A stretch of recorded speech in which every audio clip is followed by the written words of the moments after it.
In September of 2023, I threw the bike into the back of the Tacoma and hit the road, driving from Massachusetts to Bentonville, Arkansas, to check out the mountain biking trails the town has become so well known for.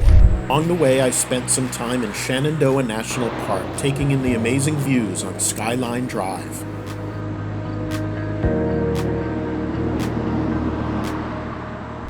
Leaving the park for Arkansas, I paid a short visit to Mammoth Cave National Park. The schedule was tight, so I wasn't able to tour the caves, but I did have some time to walk on nature trails and drive the park roads. Heading home from Arkansas, I drove a portion of Blue Ridge Parkway, which provides countless lookout points with stunning views. Being able to see some of the beautiful places across our country, I decided to make a road trip in September an annual tradition. In 2024, I traveled from Massachusetts to West Virginia to visit Monongahela National Forest.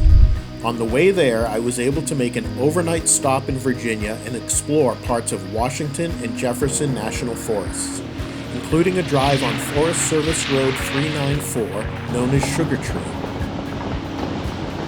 While in West Virginia and in the vast Monongahela National Forest, I did a little mountain biking at Lake Sherwood, and of course, there was a day visiting Dolly Sods with a drive on Forest Service Road 75 and a stop at Bear Rocks. Unfortunately, it was gray and rainy for this entire trip, but still well worth it. Now, in September of 2025, I packed up the Tacoma again and this time headed to Pennsylvania. First stop, a couple of days in the Delaware Water Gap National Recreation Area. I enjoyed a bike ride on the McDade Trail, which runs alongside the Delaware River. Taking in views of waterfalls is a must-do in this area, and I was able to visit Childs Park and Raymond's Kill Falls. Raymond's Kill is the tallest waterfall in Pennsylvania. I took a drive out to Hickory Run State Park and traveled on the dirt road known as Boulder Run, which takes you to an amazing site known as the Boulder Field. This is a field of boulders created by a glacier some 20,000 years ago. It is quite a sight, and I feel like photos and videos really don't convey how big this field of rock is. Next, it was time to head to western Pennsylvania and spend some time in Allegheny National Forest. This was a perfect time of year to visit. The crowds were gone and the leaves were starting to change color. The mountain bike trails at Jake's Rocks are amazing. If you mountain bike, I highly recommend. There are plenty of amazing views in Allegheny National Forest. There are several overlooks in the Jake's Rocks area, and you can enjoy a dirt road drive that has plenty of dispersed camping sites to get there if you want to get off the pavement. Rimrock Overlook also features some beautiful views and a crazy rock staircase. Kinzua Beach is a great spot to watch the sun go down behind the mountains.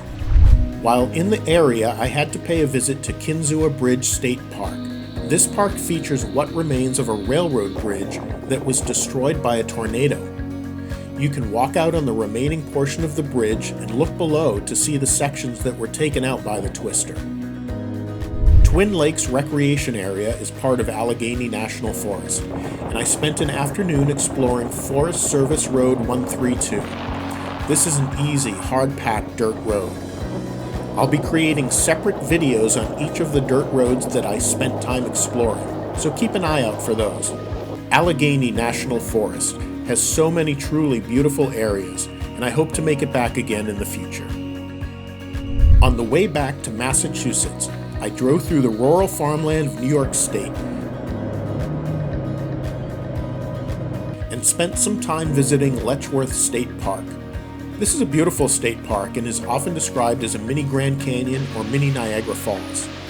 If you like waterfalls and find yourself in western New York, definitely make time to visit this park. This third annual road trip was yet another chance to see some of the wonderful public lands available to all of us. Time to start thinking about where to go in 2026. Thanks for watching.